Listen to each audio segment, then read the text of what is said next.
If you want to rouse passionate opinions, just discuss the origin of the human race.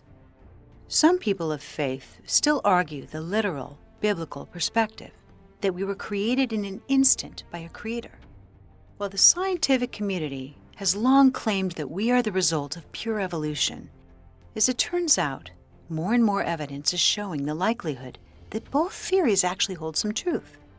That the human race is by all means an evolving species, but also that there are a multitude of reasons to believe that a more intelligent life form played a role in developing our DNA. As we unravel more mysteries from our past, more and more geneticists are pushing the boundaries of accepted theories by mentioning the A word. Yes, alien, and the overwhelming evidence that something played a role in our evolution. So if you're among those people still laughing off this possibility, because you've never seen one, we'd like to bring you up to speed with some of the remarkable discoveries being discussed in the scientific community, ones that prove our genetic makeup has to be more than the luck of the draw.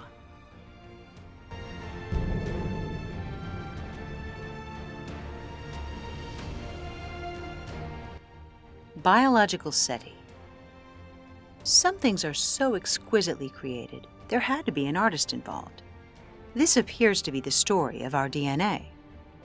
In 2013, physicists at the National University of Kazakhstan claimed that in human DNA, there's a mathematical code so sophisticated it simply cannot be explained by evolution, and that it actually makes more sense if it were designed by another intelligent life form. The research, published in the science journal Icarus, pointed out that human DNA is ordered in mathematical precision, and it has perfectly ordered patterns of ideographs, which means our DNA uses symbols to express physical concepts similar to how we use them to convey language, and language is a human construct. It would be similar to finding one of the beautiful multicolored mandalas that are made of sand, and assuming that it was somehow created randomly by nature. The Kazakhstan physicists also suggested something very radical. Our DNA coding has remained relatively unchanged since our creation, so it functions like a file cabinet to preserve the human design. The physicists think the code harbors a kind of receiver, like an extraterrestrial satellite dish, which has a function of detecting the intelligence which designed it. A biological SETI, literally, suggesting our bodies are receptive to the presence of extraterrestrial life. So if it were true, it would be similar to when SETI, in 1977, received an unknown radio signal from space, the mysterious wow signal. This radical theory suggests our bodies are waiting for a signal from those creators, and that when we get it, our biology will know. Perhaps it makes sense, then, for SETI to expand their scopes from receiving radio waves from space to include our body's DNA receivers. So, stay tuned, literally. Evidence of directed panspermia. In 2011, DNA used in genetic engineering was sent into space from Sweden on the exterior of a rocket. When it returned, it had a small, microscopic sphere made of titanium and vanadium, about the width of a human hair, which had come from space. This particle had threads of life on the outside of it and a gooey substance containing some kind of biological life shooting out from its center. And when the rocket returned to Earth, this particle still harbored that life, even after 1,000 degrees Celsius. A team of researchers at the University of Buckingham speculated that the biological material contained genetic material, but they had absolutely no idea where it had come from. One plausible theory states that it was evidence of something called directed panspermia, which is the spread of living systems by space travel to suitable environments or planets by intelligent life forms in space. This seeming piece of science fiction would probably never even have been taken seriously, were it not for the fact it was suggested by Francis Crick, the Nobel Prize recipient for DNA research, who spoke out relentlessly against the closed minds in the scientific community. Other researchers were concerned it might have been the intention of a more sinister purpose, deliberately engineered with a life-threatening virus and then sent to Earth with maliciousness. Could this life-oozing particle have randomly hitchhiked on a comet? Well, given its nature and its properties, it had all the signs of having been sent intentionally. And its discovery did begin to dampen the knee-jerk reaction towards the possibility that alien life engaged in the development of our own. Rh-negative blood. We learn about blood type in high school, so early on we consider its concepts a normal fact of life. Yet if a woman with Rh-negative blood becomes pregnant with an Rh-positive baby, her body will produce antigens signaling to her immune system that her fetus is essentially toxic. Oddly, the woman's body will kill its own child. So, what's normal about that? Look at nature, and there are no other instances of this kind of self-destruction biologically, though the natural result of many hybrid animals, like mules and ligers, is infertility. Some claim Rh-negative blood is simply a mutation, but others speculate that it may have come from an alien species, which was interbred with humans, or otherwise engineered to produce a hybrid bloodline. About 15% of the world's population has the Rh-negative distinction, but this percentage of the population is not spread evenly across all areas of the planet. The highest concentration, 40% of Rh-negative bloodlines, are found in the Basque region between France and Spain. The Basque are also the only people of Western Europe who continue to speak an indigenous Indo-European language, an isolated tongue not spoken anywhere else in Europe. But this language isn't just isolated, it's completely unrelated to any other European language. Some other anomalies are that it's been noted people with Rh-negative blood are more likely to experience psychic phenomena and alien abductions. Physically, some of the Rh-negative features are people with high IQ, elevated intuition, lower body temperature, higher blood pressure, red or reddish hair, sensitivity to sunlight, and sometimes even an extra vertebrae in their spine. Given how little discussion there is about the strangeness of this blood type issue, the unusual nature of Rh-negatives can be easily overlooked as irrelevant. Still, there's no rational explanation why, with our overpowering instinct to procreate, a pregnant woman's body would destroy its own creation, unless, perhaps, nature endured some tampering? The Big Bang of the Brain. In 2004, researchers at Chicago University presented results of a long-term study that concluded the sophistication of the human brain could not have been a slow evolution. It had to be the result of a fast, dramatic change. They said that some kind of special event occurred around 50,000 years ago, and it explains how human culture went from primitive cave drawings to sophisticated civilizations. They call it the Big Bang of the brain. It's believed that at this time, the human brain was separated into two hemispheres, and we acquired the ability to think abstractly. The changes in our cognitive and physical structure were so extensive and rapid, it's simply a tall stretch for a random mutation. One of the many elements that was changed was a unique gene called the FOX protein 2. It's responsible for language and our ability to speak. All animals have it, but it was changed to make humans able to communicate and think abstractly. So if we put this in perspective, this also happened around the same time that cave carvings, our only recorded history, show peculiar creator gods, non-human, alien-like beings. Not surprisingly, it's also the time when Neanderthal man mysteriously became extinct, around 40,000 years ago. If we consider this research and what our ancestors have indicated about their history, the possibility of an alien interference makes a lot more sense than a mere random mutation which created man from ape overnight.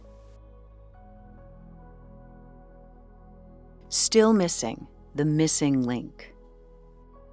The most accepted theory on the evolution of man, created by Darwin, states that we evolved from apes over millions of years and that our intellectual abilities were driven into existence by natural selection. He believed that when our ancestors began to walk on 2 feet, they started using their hands to make tools. But if evolution happens slowly over a long period of time, there should be slight changes in our ancestors. The evidence, however, is to the contrary. Roughly 6 million years ago, one of many different ape-like species stood upright and began to walk on 2 feet. Then, no change for 4 million years, until, according to fossil records, this species began to make stone tools. Then once again, no advances for almost 2 million years, until only a short time ago, about 200,000 years ago, Homo sapiens, better known as us, appeared. No small change, a biggie. If you look at evolutionary charts, they're misleading. They show the evolution of man without showing what has actually been discovered. If you look at the actual fossils compared, it's clear there's no transition species from ape-like creature, which existed for millions of years, to today's human. In fact, we should be more likely to find more recent fossils than the ancient ones, like the famous Lucy, who dates back almost 3 million years. Where are the more recent transition beings? Where is the missing link? Considering alligators haven't changed at all in at least 65 million years, it's possible the missing link is missing because it doesn't exist, because a genetic modification done by a more advanced life form was responsible for the leap in our intelligence. This theory could also explain why there are so many different races or versions of humans in only a few 100,000 years. Our shared ancestor, Eve, and beyond. In the Hebrew Bible, the book of Genesis says Eve was created from Adam's rib bone and given the breath of life. In recent years, with more accurate technologies to measure our genes, genetic studies have exploded. This has given us profound insight into our ancestry.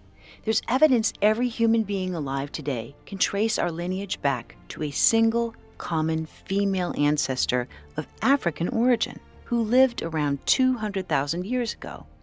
Because the studies measure variations of mitochondrial DNA against the average rate of mutation over time, this common female ancestor is called mitochondrial Eve. All of humanity has thus evolved from one of 2 branches that came from Eve. One branch is entirely African, and the other contains all other races with some African lineage. Though there are no physical remains of this Eve per se, her existence has been confirmed. At one time, a female harbored all current existing genes. Mitochondrial Eve wasn't the first or only woman on Earth when she lived. It's thought that a cataclysmic event occurred while she was alive, massively reducing the human population and creating a genetic bottleneck. But why humans evolved with 2 entirely different paths still remains unexplained. What also eludes us is how, after millions of years, suddenly so many races evolved within such a short period of time. Although new methods of determining genetics has answered many questions, these methods have also opened up Pandora's box. As one Harvard professor has pointed out, ancient DNA is expensive. Why? Because so little of ancient DNA is human. So what is it? The double helix in ancient carvings. We know that on virtually every continent, wherever there are cryptic carvings among ancient ruins, there are countless numbers of strange giant hybrid humans or other creatures portrayed as sky or inner earth gods and creators of man. So even if these creator god images were simply folklore, how do you explain the images of the double helix that is also in these ancient pictures and carvings? For example, one of the earliest pictures of a double helix was found carved on a large 6-foot round stone that dates back 7,000 years ago. If the image of the double helix was purely coincidental, isn't it made more so by the fact that the large 6-foot rock was shaped like an egg, the symbol of fertility and reproduction? Images of the double helix are also found in Sumerian pictographs from 4500 BC. Considering the fact that the double helix wasn't even discovered until the 1960s, it's clear that someone or something precisely understood what its role was in our body. The double helix symbol, also called the caduceus, is two serpents intertwined in a perfect representation of the way our DNA coils together. But what do the wings represent? DNA doesn't fly. Is it coincidental that these wings also appear on the creator gods, which are depicted in ancient Sumerian and Egyptian art and writings?